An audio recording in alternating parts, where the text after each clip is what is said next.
Salut les explorateurs de l'inconnu. Aujourd'hui, on plonge dans les dossiers secrets des États-Unis pour déterrer 5 affaires d'aliens dont vous n'avez probablement jamais entendu parler. Oubliez Roswell et la zone 51, on va beaucoup plus loin. Alors attachez vos ceintures, ça va secouer. Notre premier arrêt nous emmène à Kecksburg, en Pennsylvanie, en 1965. Des centaines de témoins voient bien une boule de feu traverser le ciel avant de s'écraser dans les bois. L'armée arrive en un temps record, boucle la zone et repart avec un objet en forme de gland géant sur un camion. La version officielle ? Une météorite. Mais les témoins, eux, parlent d'un objet métallique couvert de hiéroglyphes étranges. L'armée a-t-elle récupéré un vaisseau extraterrestre sous le nez des habitants ? Le mystère de le gland de Kecksburg reste entier. Ensuite, direction le Nouveau-Mexique, mais cette fois à Socorro, en 1964. L'officier de police, Lonnie Zamora, est en pleine poursuite quand il entend une explosion. Il découvre alors un engin ovoïde blanc posé sur des pieds métalliques. À côté, 2 petites créatures en combinaison blanche semblent surprises de le voir. Elles remontent à bord, l'engin décolle dans un vacarme assourdissant, laissant derrière lui des traces de brûlure et des empreintes de pieds métalliques. Zamora, un officier respecté, n'a jamais changé sa version des faits. Le FBI et l'US Air Force ont enquêté, mais n'ont trouvé aucune explication conventionnelle. Un canular ? Une technologie secrète ? Ou une véritable rencontre du troisième type ?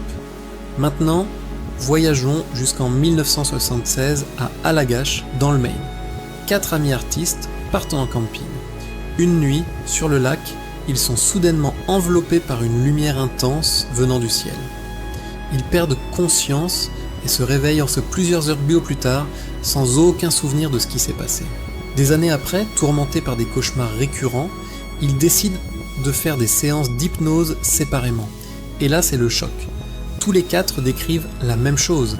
Ils ont été enlevés, emmenés à bord d'un vaisseau et examinés par des êtres non humains aux grands yeux. La cohérence de leur récit est troublante. L'affaire Allagash est devenue l'un des cas d'enlèvement collectif les mieux documentés. 4e affaire, le crash de l'île Vashon, en 1947, juste avant Roswell. Un homme du nom de Fred Chrisman affirme avoir récupéré des débris étranges sur l'île après avoir vu plusieurs objets en forme de donut dans le ciel. Il aurait même combattu une entité non humaine sur place.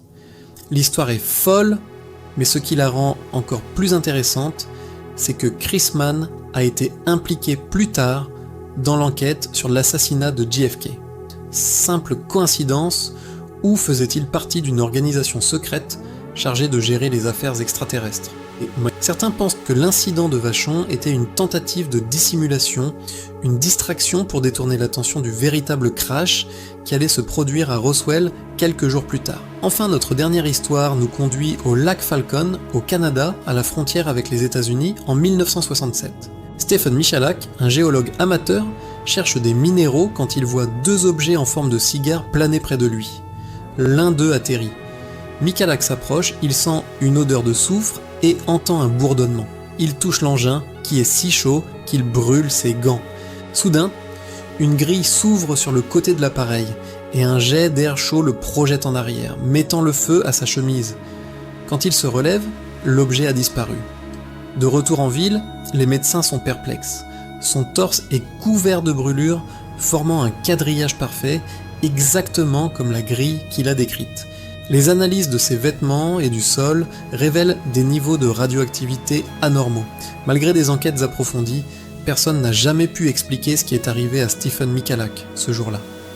Les preuves physiques qu'il a ramenées en font l'un des cas les plus crédibles et les plus déroutants de l'histoire de l'ufologie. Alors, que penser de tout ça ?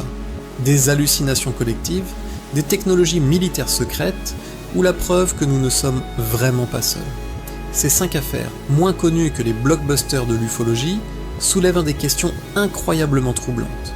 Elles montrent que derrière les grands titres, il existe des dizaines d'histoires, de témoignages et de preuves physiques qui défient toute explication rationnelle.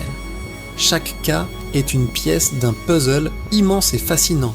La vérité est peut-être bien plus étrange que ce que l'on imagine.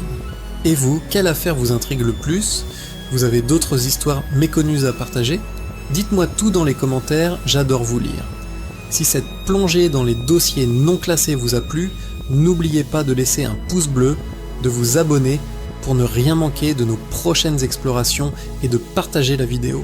C'est le meilleur moyen de soutenir la chaîne. Merci d'avoir regardé et à très bientôt pour de nouvelles aventures aux frontières du réel.